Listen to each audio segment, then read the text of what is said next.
অনির্বাণের উপরে বিরক্ত হয়ে অনির্বাণকে সপাটে চড় মারল রাইয়ের মা। হ্যাঁ বন্ধুরা, ভিডিওতে লাইক দিয়ে দেখতে থাকুন। রাইকে সকালবেলা সার্জারিতে নিয়ে যাওয়ার আগে রাই গোটা বিষয়টা যখন ওর মাকে জানায়, ঠিক সেই সময় ওর মা বলতে থাকে যে এত বড় একটা ব্যাপার তোমরা আমার কাছ থেকে লুকিয়ে গেলে। মিষ্টি স্রোত, আমার কি জানার কোনোরকম কোনো অধিকার নেই? আমার মেয়েটার আজকে এত বড় একটা সার্জারি হতে চলেছে, কিন্তু মা হিসেবে আমি মাত্র জানতে পেলাম। এটাই কি আমার কাম্য ছিল?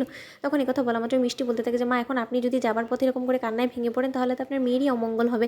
আপনি শুধু এখানে বসে ঠাকুরের কাছে প্রার্থনা করুন যে ঠাকুর যাতে আপনার মেয়েকে সুন্দর সুস্থভাবে এই বাড়িতে ফিরিয়ে দেয় আরও একবার। তখন কথা বলা মাত্র রাইয়ের মা বলতে থাকে যে আচ্ছা রাই, তোর এত বড় একটা সার্জারি হবে আর সেটা তুই অনির্বাণকে জানালি না কেন? তোর সাথে অনির্বাণে কোনো রকম কোনো আবার নতুন করে অশান্তি হয়েছে? তখন কথা বলা মাত্র স্রোত বলতে থাকে যে ওই লোকটার বিষয়ে মা তুমি নাম নাই না, তাই বরঞ্চ ভালো, কারণ ওই লোকটা এত নোংরা নিকৃষ্ট মন মানসিকতার একটা মানুষ যে কিনা রায় দিদিভাইয়ের এত চরম অসুস্থতাটাকে ও প্রেগনেন্সি বলে রায় দিদিভাইয়ের উপরে কাদা ছেটাতে কোনো রকম কোনো স্কোপ বাদ দেয়নি। সেই লোকটা দিনের পর দিন রায় দিদিভাইকে অপমান, মানসিক নির্যাতন থেকে শুরু করে কোনো কিছুই করতে বাদ দেয়নি। তাই ওই লোকটার বিষয়ে তুমি আর কোনোদিনও কথা বলবে না। আর একটা কথা, মা রায় দিদিভাইয়ের আজকে সার্জারি হতে চলেছে, সেই কথাটা তুমি কোনো মতেই ও বাড়িতে জানানোর চেষ্টা করবে না।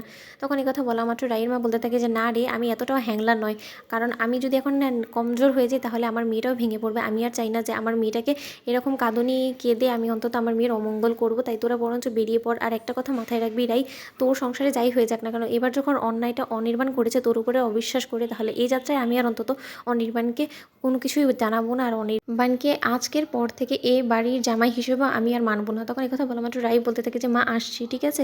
ওদিকে রাই যেতে দেরি নেই, ঠিক সেই সময় অনির্বাণ রাইয়ের সব ব্যাগ পুস্তক সব কিছু নিয়ে হাজির হয়ে যায়। আর ঠিক সেই সময় অনির্বাণকে দরজায় দাঁড় করিয়ে রেখে রাইয়ের মা বলতে থাকে কি ব্যাপার, তোমার এখানে কি দরকার, কি প্রয়োজনে তুমি এখানে এসেছো বলো তো? তোমার লজ্জা করে না? তুমি আবার এই মুখ দেখানোর জন্য এখানে এসেছো?